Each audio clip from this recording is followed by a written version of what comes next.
안녕하십니까. 전북대 인문학술원의 김진우입니다. 大家好，我是来自清北大学人文学术院的金真佑。各位こんにちは。私は金真吾、京都大学の人文学術院の研究教授であります。 오늘 제가 발표한 내용은 일상사의 측면에서 접근하는 내용이 되겠습니다. 근데 일상사이지만은 그 일상에서 이제 보통 우리가 일상적으로 겪지 않을 수 있는 평생에 아무것도 우리가 주변에서 이 겪지 않을 그런 살인이라고 하는 것을 지난 초에 이제 율령, 정유이라고 하는 율령에 규정되어 있는 내용, 그리고 사건 알례 속에서의 살인 사건을 통해서 한번 접근해 보도록 하겠습니다. 제목은 이와 같고요. 그리고 이제 내용은 목차는 이와 같습니다. 그리고 이제 들어가면서부터 내용을 한번 보겠습니다. 보통 이제 제가 본래 이 연구 주제로 관심을 가지고 있는 것은 이 법률 법제사를 연구하면서 이제 그 법제사에서 다루고 있는 이 폭력이라고 하는 부분에 대해서 이제 좀 계속 관심을 가지고 있어가지고 여러 가지 어떤 준비를 하고 있었는데 그 폭력에서 이제 일상사를 좀 연결해가지고 오늘 발표 내용을 만들어봤습니다. 먼저 이 들어가면서의 부분은 간단하게 조금 연구사적인 정리랄까 조금 설명을 드리면 폭력에 대해서는 특히 20세기 근대 문명, 유럽 문명의 이제 거대 폭력에 대한 어떤 대학살 등에 대한 반성으로서 이제 아주 치열한 논쟁이 폭력의 본성이 이제 인간의 어떤 본성이냐 아니면은 이제 구조적인 것이냐를 둘러싼 아주 치열한 논쟁들이 이제 있어왔고 특히 2000년대 와서는 미국의 이제 스티븐 핑크라고 하는 이제 연구자가 역사학자는 아니지만은 주로 이제 어떤 다양한 통계 수치에 근거해서 문명화 또는 국가 권력이 이제 정비되면 정비될수록 폭력이 감소한다라고 하는 아주 도발적이고 낙관적인 전망을 제시하면서 이것이 이제 대중적으로 유행을 많이 했고 그래서 이런 스티븐 핑크의 주장에 대해서 이제 역사학계에서 또 일련의 반박이 있어왔던 그래서 상당히 이제 치열한 논쟁이 있었던 것 같습니다. 한국에도 이제 국내에서도 이제 두 권의 책이 아울러 번역이 되어 있고요.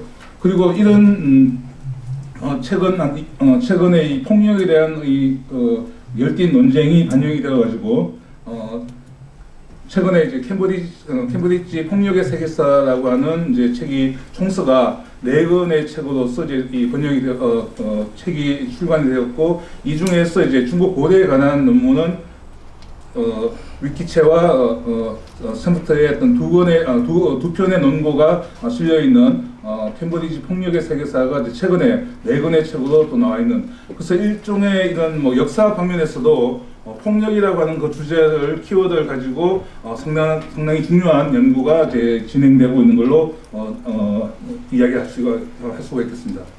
그래서 이제 이런 전체적인 어떤 연구의 어떤 트렌드 속에서 중국 고대 폭력에 대한 연구는 일찍이 이제 1990년 마크 에드워드 루이스라고 하는 이제 미국의 학자가 중국 고대 폭력을 춘추 시대에서 이제 전국 시대의 국가로의 어떤 전환을 연구했던 고전적인 연구가 이제 생선더 발전스 in early China라고 하는 책에서 이제 용인된 폭력이라고 하는 이제 국가 권력의 어떤 독점, 폭력의 독점으로서의 개념을 제시하면서 상당히 이제 어떤 고전적인 어떤 연구가 있었고 이후로 이제 이 구미학계에서는 하나의 또 폭력이 독립된 주제로서 이제 중국 고대사를 비롯해서 연구가 이제 진행되어 있고 이런 연구가 어느 정도 많이 정리가 되어 있는 거죠. 반면에 이제 우리 한중일 동아시아에서는 전통 시대 이래로 이제 폭력에 대한 언설이 상당히 많고 제자백과 이래로 이제 폭력에 대한 언설도 많고 또 방대한 연구가 이제 축적이 되어 있습니다만은 이 폭력 그 자체를 개념화하고 하나의 독립적인 주제로 하는 전론적인 연구는 이제 좀 소략한 편이라고 할 수가 있겠습니다.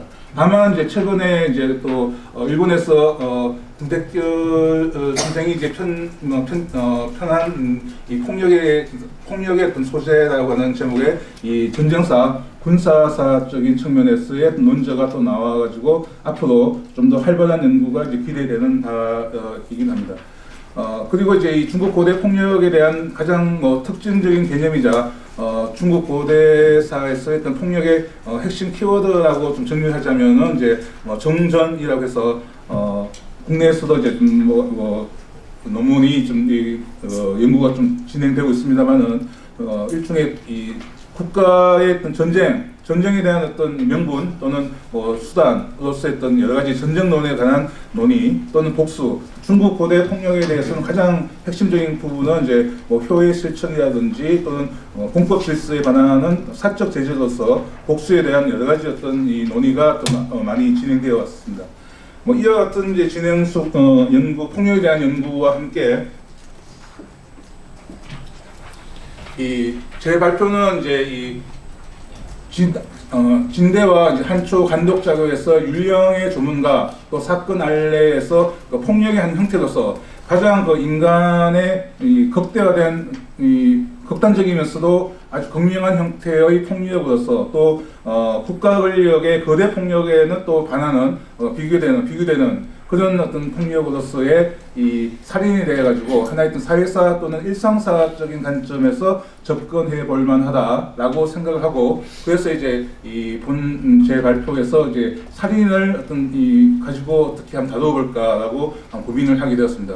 그와 함께 이제 일상사 연구의 측면은 이렇게 한번 정리를 해봤습니다만은 기본적으로 이제 일상사를 어떻게 연구할 것인가의 내용이 되겠고요. 이건 간단하게 보시면서 넘어가도록 하겠습니다.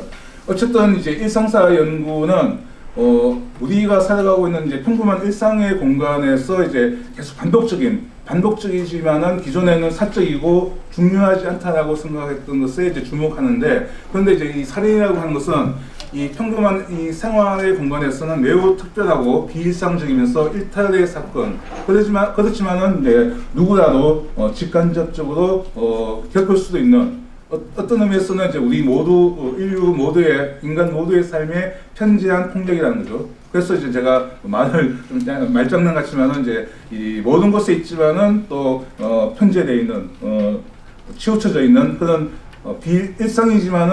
일상의 평범한 폭력이지만은 또한 비일상적인 일탈로서의 살인이 돼가지고 국가 또는 사회 공동체가 어떻게 인식하고 처벌하면서 배제하려고 했는지를 묘사한다면 당시의 어떤 일반 사람들의 어떤 일상도 좀 드러낼 수 있지 않을까라고 이제 기대를 하고 있는 것입니다.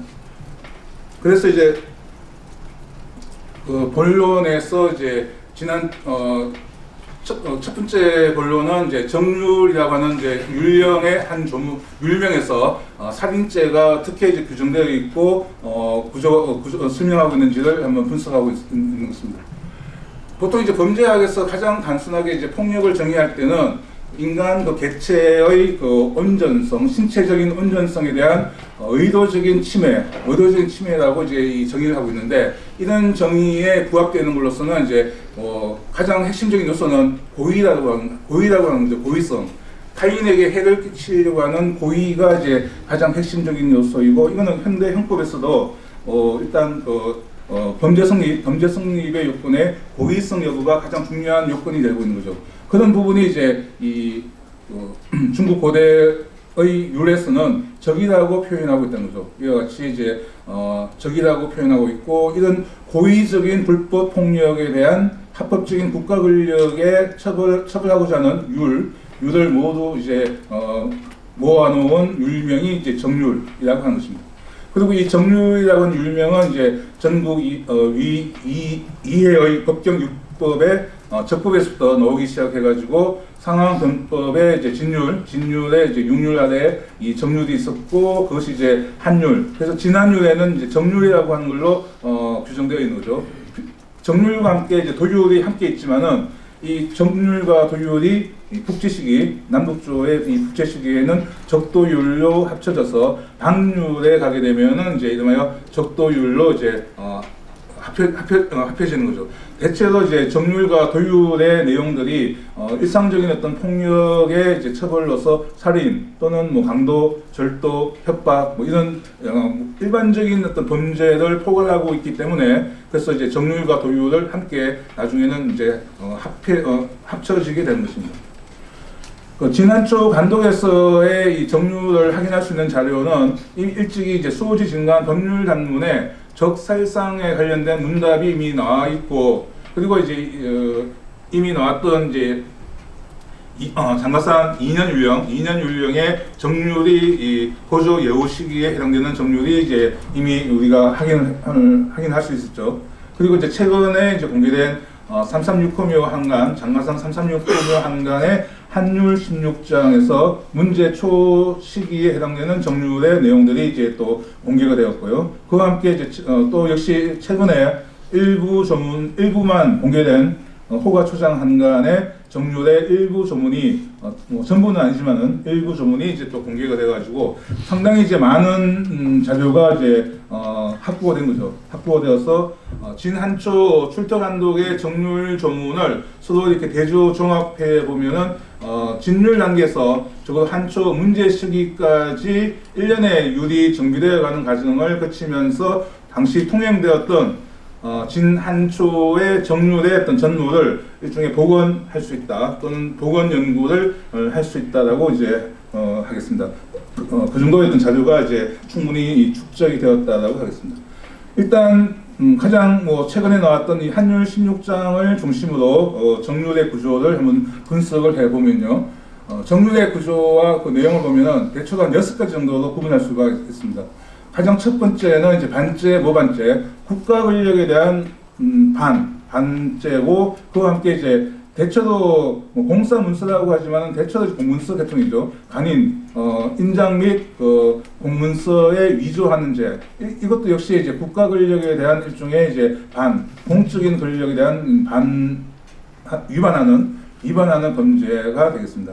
그리고 이제 동물 사용과 관련된 죄가 또 함께 있고, 그리고 네 번째가 이제 오늘 본 발표에서 이제 주로 다루게 될 일반 어떤 이 살인 또는 상해 관련죄, 그 적살상죄에 해당되는 부분. 일반 적살상죄가 규정이 되고, 그 다음 부분이 이제 특수한 관계에서 친족간 또는 주인과 노비 관계의 또는 관리에 대한 특수한 관계에서의 살인상해죄는 일반 적살상죄에 비해서 더 가중해서 더 무겁게 처벌하는 걸로서 이제 규정되어 있는 5번째가 이제 이렇게 규정되어 있고, 그리고 마지막 6번째는 사람이 아닌 대물 손괴, 고의적으로 적어도 이제 공적인 물건을 방어하거나 파괴하거나 이런 데 대한 어떤 관련 죄가 또 규정되어 있습니다. 대체로 정률의 구조를 정리해 보면은 한 6가지 정도로 규정되어 있는데, 대체로 내용은 국가 권력에 대한 반하는 죄, 또는 일반적인 어떤 사회 질서를 위반하거나 또는 뭐 이 공동체를 해치는, 이렇게 2가지 범주로 나눌 수 있는데, 이런 2가지 범주로 구분되는 이런 율령의 규정은 당률에서도 마찬가지의 구조를 보여주고 있거든요. 그래서 진한율에서 당률로 가는 이 기본적인 어떤 율령의 이 구조가 이 정률에서도 이제 확인할 수가 있다라고 하겠습니다. 그래서 이런 6가지 정도의 내용을 앞서 제가 이야기했던 2년 율령과 또 336호묘 한율 16장 그리고 호가초장 이 3개의 정률 조문, 출토 감독에서의 정률 조문을 상호 대조 비교해서 비교적 완전한 원문으로 이제 복원해 보면 이런 조문으로 이제 복구되고, 다른 별도의 연구를 통해서 정률 복원 연구 역주 작업을 또 별도로 이제 할 예정인데, 지금은 이제 원문 정도만 이렇게 비교해가지고 각각의 이 자료를 비교해서 이제 서로 이제 그 감독의 이동이랄까 배치를 한번 분석하면서 이제 대체로 그 원문을 순서를 이렇게 한번 정리를 해봤습니다. 그래서 6가지 정도로 나누어가지고 이제 정률이 이제 순서가 이렇게 만들어지면서, 이렇게 정률의 간 배치 순서를 6가지 정도로 구분해 보면은, 장가산한간 2년 율령은 고조 여우 시기에 먼저 나와 있지만은 간의 이 전후 순서가 난삽하고, 또 일부 간은 정률이 아니라 실제로는 망률이나 잡률에 해당되는 조문이었기 때문에 이 장사능관 2년 유령은 다소 좀 뭔가 좀 이 초사하는 과정에서 또는 나중에 이 간을 정리하는 과정에서 어떤 문제가 있었다라고 보여지고, 이거는 뭐 편련에서도 이제 많은 문제를 제기했고, 또는 뭐 초사할 당시에도 뭔가 좀 이 장사능관 3.6금요 한율 16장의 간독에 비해서 상당히 이제 이 간독의 필체랄까 또는 초사한 어떤 이 간독의 길이 내용이 물질적인 어떤 내용을 봐도 좀 뭔가 비교해가지고 좀 약간 좀 차이가 있다는 거죠. 차이가 있고, 그는 실제 묘의 묘주의 신분상의 문제라고도 또 생각이 들기도 하고, 여러 가지 어떤 비교해서 생각해 볼 여지가 많은 것 같습니다.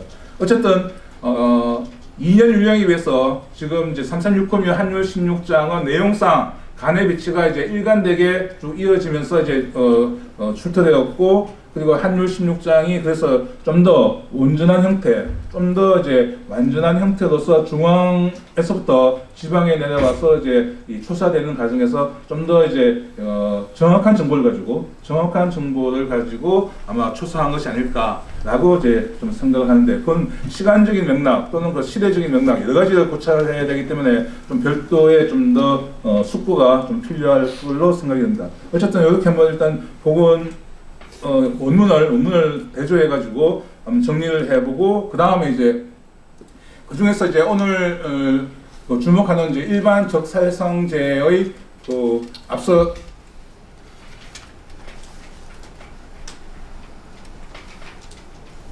네 번째 일반 적살성제의 원문을 이제 한번 일단 번역을 해놓은 건데요. 여기서 이제 구조를 보면 A, B, C, D, E까지가 이제 살인 또는 상해에 해당되는 부분이고요. F, G까지가 이제 구타에 해당되는 부분이고, H와 I는 이제 좀 부과된 조항으로서 이제 유산하는 경우 또는 다쳤는데 이제 그 상처가 원인이 되어서 이제 사망한 경우에 좀 부과 조항이 이제 붙어 있는. 그래서 구조를 보면 이제 A에서부터 쭉 하나의 어떤 완전한 형태의 법조문의 어떤 그 구조가 이제 만들어져 있다는 거죠. 그리고 여기서 가장 원형적인 부분은 죽음에는 죽음이라고 하는 응고의 개념은 전근대 시대에 살인자는 사형이라고 하는 것은 뭐 동서고금의 가장 기본적인 하나의 이 가장 최초의 법조문이기도 하고, 적어도 사형이 일반적이었던 전근대 시대, 전통 시대에는 동서고금의 가장 기본적인 어떤 형태였겠죠. 그래서 사람을 죽인 자는 사형이다라고 하는 것을 이제 가장 원형적인 조문으로서 일반 고의살인죄를 사형으로 처벌하는 A, 적살인이라고 하는 것을 오늘날의 이 형법 개념으로 따진다면 확정적 고의에 의한 살인은 기시이고, 그다음에 투살이라고 하는 개념은 이제 미필적 고의에 의한 살인을 이제 투살이라고 이제 대응을 시키고요. 그리고 이제 모적살은 모적살인데 이제 살인 모의가 한했던 범죄 행위로서의 어떤 살인이 실제 실행된 경우, 이렇게 세 가지는 동형의 범죄로서 이제 사형, 기시로 이제 처벌된다는 거죠. 그리고 이제 상해죄는 상해죄 그 사이에 역시 이제 살인이지만은 가실치사에 해당되는 경우에는 이제 속정으로서 속사에 이제 처벌을 받고, 그리고 이제 그 다음에 고의상해죄는 적상이라고 해서 확정적 고의에 의한 상해는 이제 스스로에게 상해를 입혀서 요역을 회피하는 죄, 그리고 모적살로서 미수에 거친 경우를 합쳐서 이제 경위성단용으로 그 다음 단계로 처벌하는 거죠. 그리고 이제 미필적 고의에 의한 상해로서 흉기를 사용했을 때는 완위성단용, 사용하지 않으면 내형, 이렇게 해서 이제 살인과 상해죄가 이제 이렇게 규정이 되어 있고, 그 다음은 이제 단순 구타죄로 다치지 않는 경우에는 뭐 구타의 경우니까 자기와 신분에 따라서 차등적으로 이제 처벌이 이루어지고, 그리고 이제 임신부의 유산의 경우에는 가해자는 내의 외신첩인데 피해자인 임신부의 경우에도 뱃속에 태아를 하나의 어떤 생명이라고 생각을 한 건지는 모르겠지만 일단은 이제 유산당한 사람도 이렇게 조심하지 않고 다투어서 유산당했는데 벌금 사형으로 처벌한다라고 하는 요는 좀 특이한 특이한 상황이 있어가지고 이 부분도 한번 생각을 해볼 여지가 있는 거죠. 그밖에 이제 고사에 해당되는 20일 이내에 사망하면 이제 살인죄로 처벌하는, 이렇게 해서 이제 전체적으로 일반 적살성죄의 이 내용들이 좀 정리가 되겠습니다.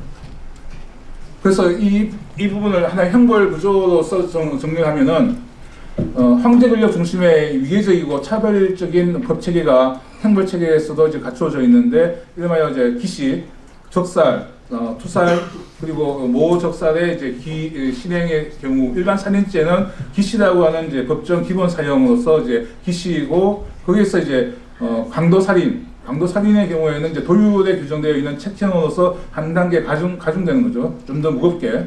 그리고 이제 친족 간의 살인 또는 노비 주인 간의 어떤 적살상죄는 표수로서 이제 가중하는. 그리고 이제 가장 무거운 법정 최고 사형, 일종의 법정형으로서는 기시와 요참이라고 하는 두 개의 법정형인데, 요참은 이제 국가 권력에 대한 반이죠. 황제나 국가 권력에 대한 이제 반으로서 모반 또는 반 또는 황제 옥세의 위조에 대해서는 요참에 처하는. 그래서 단계별로 보면은 이제 일반 살인죄와 황제 권력에 대한 반죄가 이제 가장 무겁게 기본 사형과 이제 최고 사형으로 구분되어 있는, 그 사이에 가중형으로서의 사형이 이제 두 가지 책형과 표수가 있는 거죠. 그리고 사제 이하의 형벌이 있는 이런 형벌 구조를 또 정률 내에서 살펴볼 수가 있는 것입니다.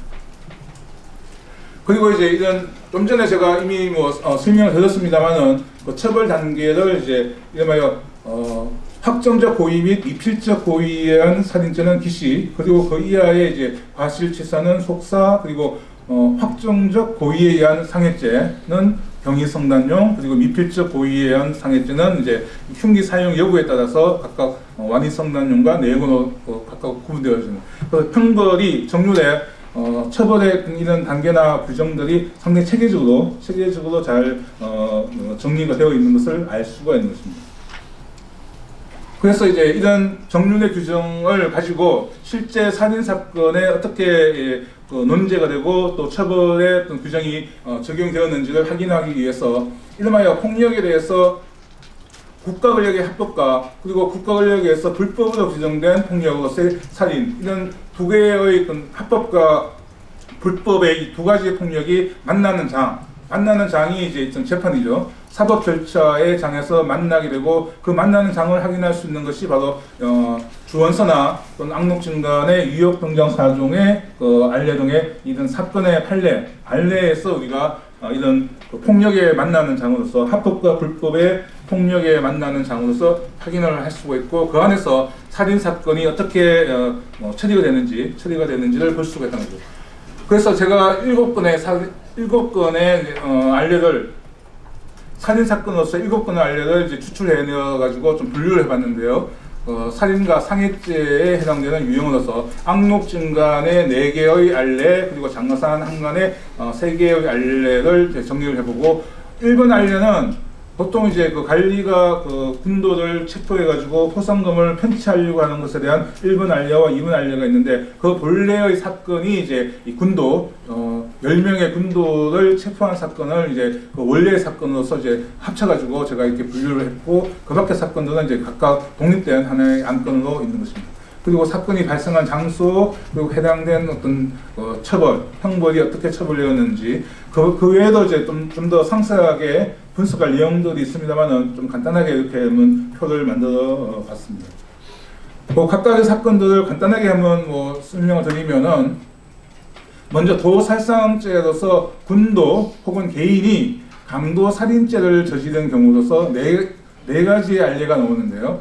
보통 일반 살인죄에 강도 행위가 더 가중이 됨으로써 도율에서 일반 살인죄가 기시에 해당된다면, 도살상의 경우에는 이제 책형으로서 좀 더 가중 처벌이 되는 거죠. 가중 처벌이 되는데, 실제 첫 번째 시등의 10명의 군도 살상의 죄는 이 사람들이 이제 진과 초 양국의 경계를 넘나들면서 10명이 산국에 머물면서 도적질을 하다가 주마호를 살해한 사건으로 체포되었는데, 역시 이제 책형으로 처벌되고 있고요. 그 다음에 이제 동과 현이 이제 도살인한 것은 이혼당한 이제 무라고 하는 여성이 기처인데요. 무라고 하는 여성이 전사에서 결박된 채 살해된 사건으로 역시 범인이 체포되어서 이제 책형으로 처벌되는.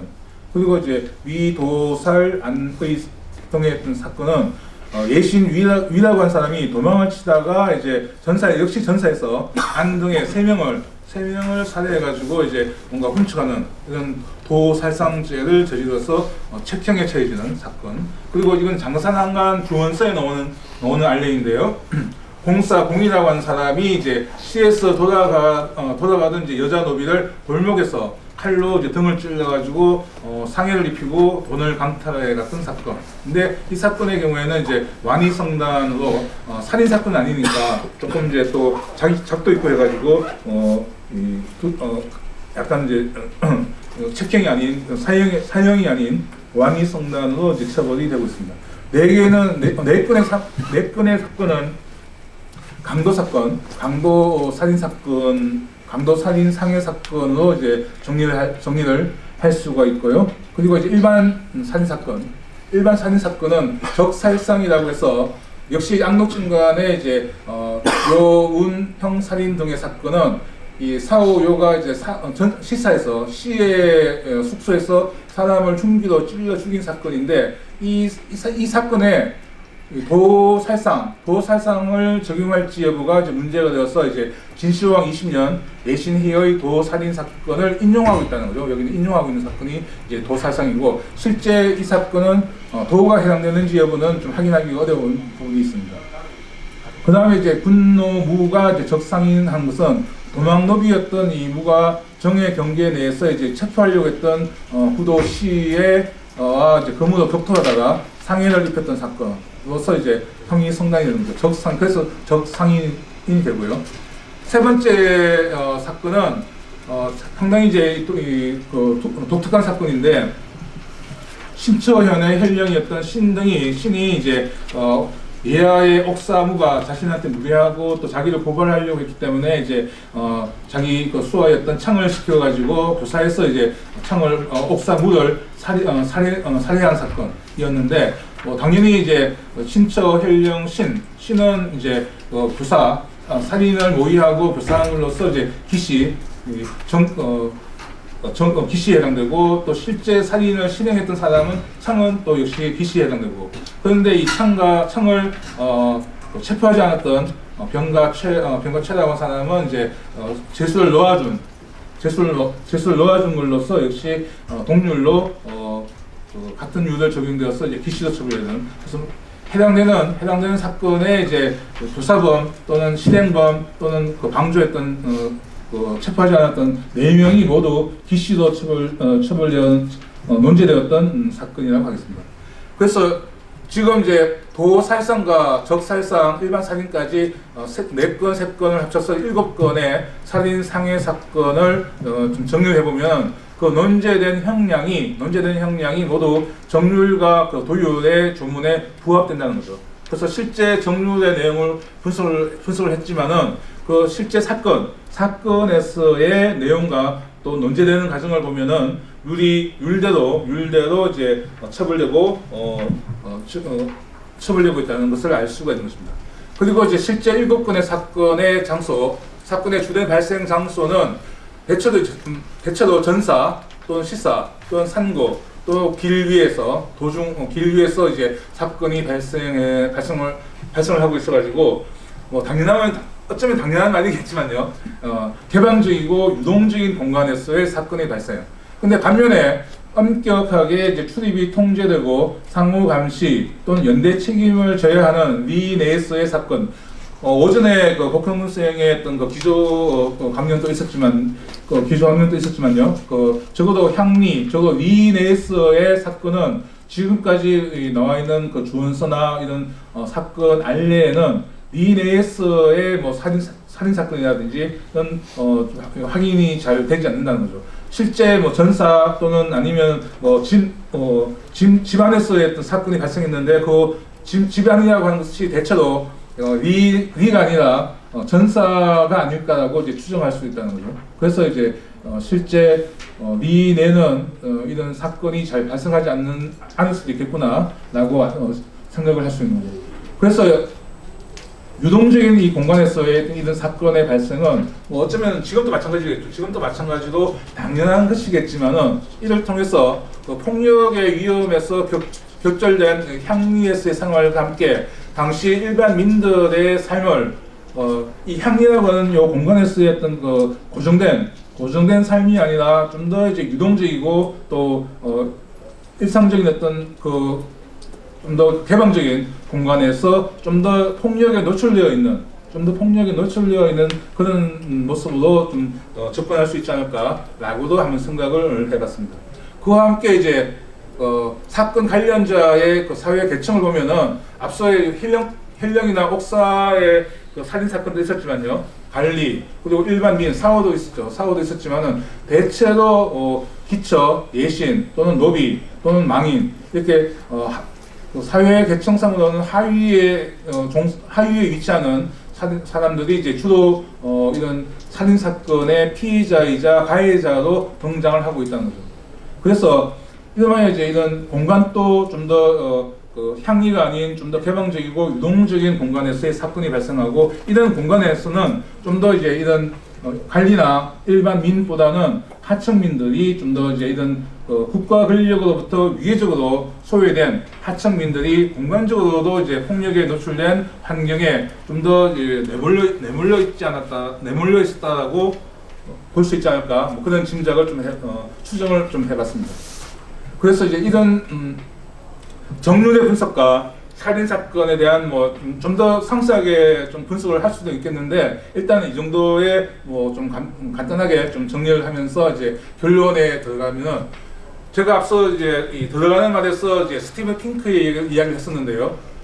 스티븐 핑크가 기본적으로 이제 문명화가 진전되면서 국가 권력의 지배가 확고해질수록 사회 전반적으로 폭력은 감소한다 라고 이렇게 주장했고, 그것을 개량적인 분석의 방법을 통해서 이제 전쟁에서의 사상자의 통계나 인구 대비 살인율 등을 가지고 이제 폭력의 감소를 주장했는데, 이런 스티븐 핑크의 주장과 방법을 중국 고대의 경우에 이런 개량적인 분석을 통해서 폭력의 감소를 논증하기는 어렵다고 생각이 듭니다. 좀 더 이제 사례랄까 내용이 좀 더